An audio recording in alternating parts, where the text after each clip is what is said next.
Kamu pengguna Apple, sudah berlangganan apa saja dari Apple?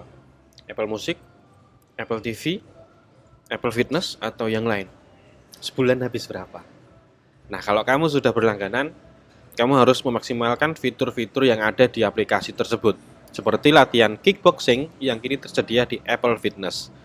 Tidak hanya itu, banyak fitur-fitur baru yang akan hadir di 2023 ini. Yuk kita bahas satu persatu di berita teknologi edisi ke-6 periode Januari 2023 khusus tentang aplikasi dari Apple.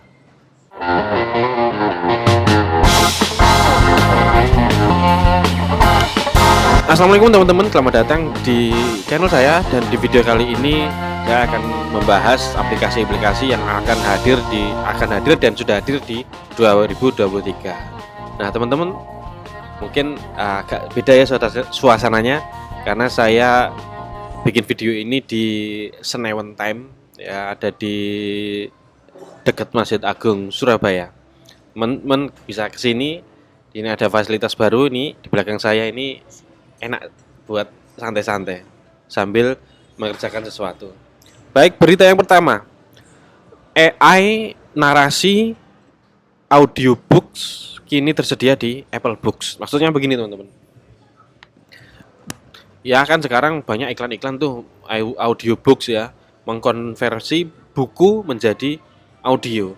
Nah, kini Apple menyediakan audiobooks di aplikasi Apple Books. Jadi kalau teman-teman sudah membeli buku, silahkan dinarasikan dengan fitur audiobooks. Ya, Apple telah meluncurkan narasi digital di aplikasi Apple Books. Fitur ini menawarkan cara baru bagi penerbit untuk secara otomatis menghasilkan suara naratif kecerdasan buatan atau AI berkualitas tinggi dari teks, atau yang lebih dikenal dengan text to speech. Fitur tersebut pertama kali diumumkan pada bulan Desember kemarin melalui halaman web Apple Books for Author. Begini bunyi pengumuman jika diterjemahkan ke bahasa Indonesia. Semakin banyak pecinta buku yang mendengarkan audiobook.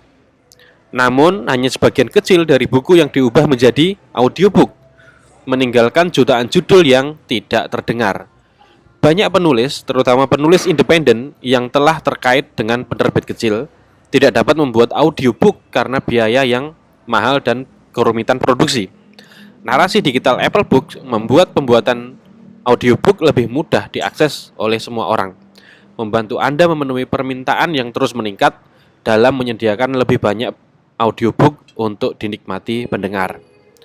Narasi digital Apple Book menyatukan teknologi sintesis ucapan canggih dengan pekerjaan penting oleh tim ahli bahasa, spesialis kontrol berkualitas, dan insinyur audio untuk menghasilkan audiobook berkualitas tinggi dari file e-book. Apple telah lama menjadi yang terdepan dalam teknologi ucapan yang inovatif dan kini telah mengadaptasinya untuk bacaan jangka panjang bekerja sama dengan penerbit, penulis, dan narator. Berita yang kedua, Apple Fitness Plus.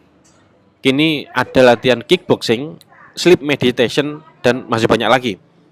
Apple hari ini mengumumkan bahwa kickboxing telah hadir di Apple Fitness Plus sebagai jenis latihan kardio seluruh tubuh baru bersama dengan tema meditasi tidur yang baru, artis spotlight baru, musim kelima Time to Walk, dan banyak lagi.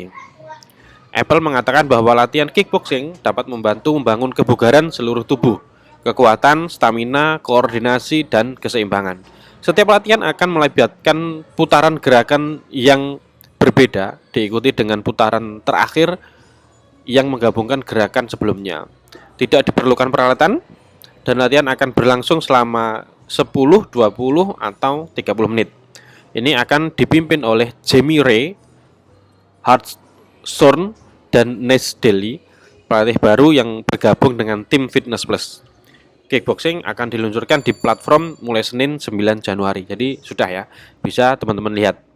Fitness Plus juga akan meluncurkan 2 koleksi latihan baru, termasuk 6 minggu Restart Your Fitness, Level Up Your Core Training, dan sebagainya.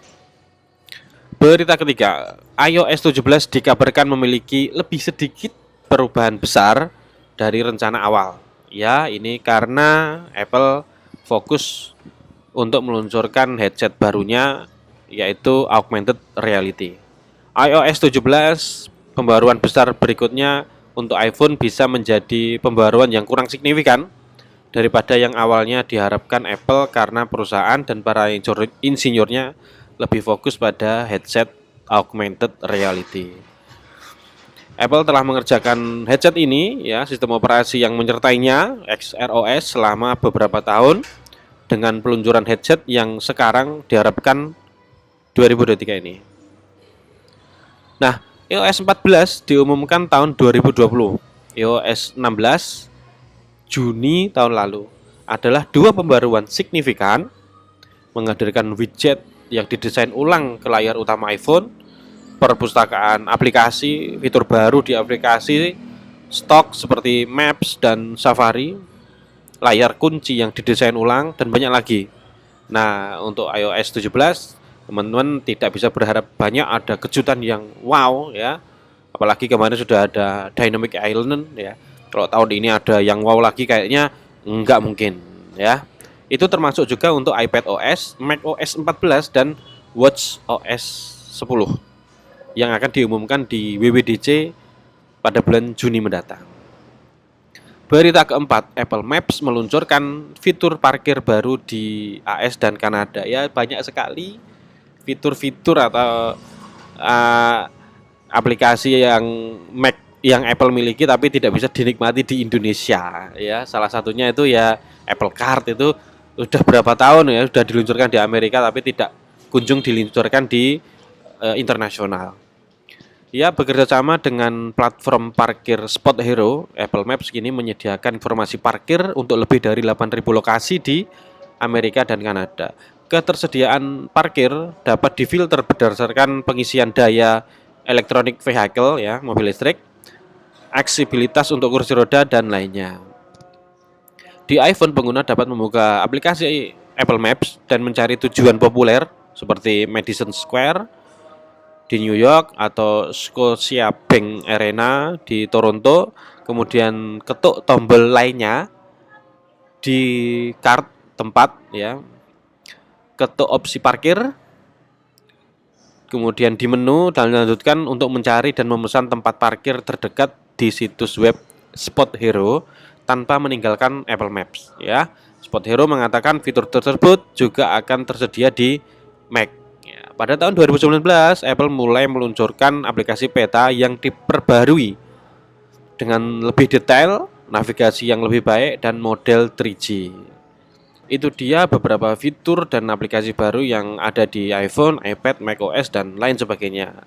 Jika ada yang baru lagi, teman-teman bisa komen, nanti kita bahas di video selanjutnya. Terima kasih, jangan lupa like dan subscribe. Assalamualaikum warahmatullahi wabarakatuh.